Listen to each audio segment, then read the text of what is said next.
আমাকে ফোন করে বলতেছে যে একটা 18 বছরের অথবা অল্প বয়সের একটা মেয়ের এই দেশে যারা এই কথা বলতে পারে, যেই সরকারের লোক এই কথা বলতে পারে, সেই সরকারের আমলে রামিসার মতো নাবালকের ধর্ষণের বিচার হবে, এটা আদৌ বিশ্বাসযোগ্য নয়।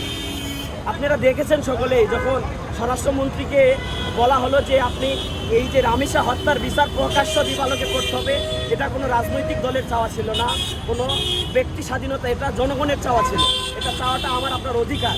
কিন্তু ওই সময় স্বরাষ্ট্রমন্ত্রী হেসে বললেন এটা কি মধ্যযুগীয় বর্বরতা?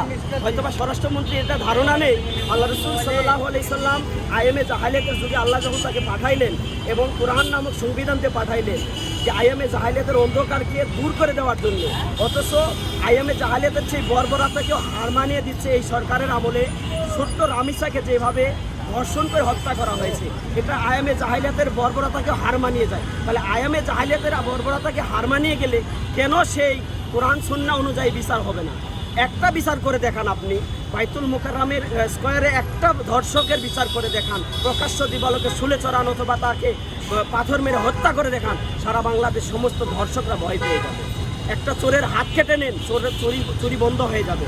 কিন্তু তারা সেই বিচারটাকে বলতেছে মধ্যযুগীয় বিচার। আসলে তাদের মধ্যে যে কোরআন এবং সুন্নাহর জ্ঞান নাই বিধায় তারা এই কথা বলতেছে।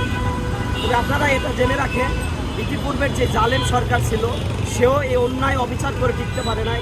যদি বিএনপি সেই একই পথে যায়, বিএনপি এই দেশে টিকতে পারবে না।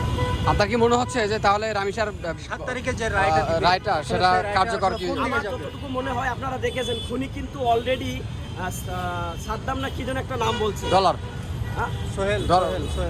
তার মানে কি বিচারটা অন্যদিকে মোড় নেওয়ার চিন্তা ভাবনা করতেছে।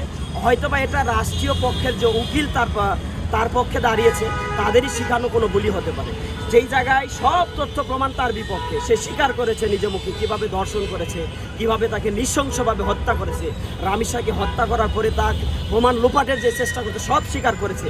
তারপরে এত চার্জশিট কেন, এত আদালত কেন, এত বিচার কেন ভাই? তা একটা আপনি বিচার করে দেখান না, কোরআন সুন্নাহ অনুযায়ী একটা বিচার করে দেখান, সারা বাংলাদেশের ধর্ষকরা এমনিতেই ঠান্ডা হয়ে যাবে।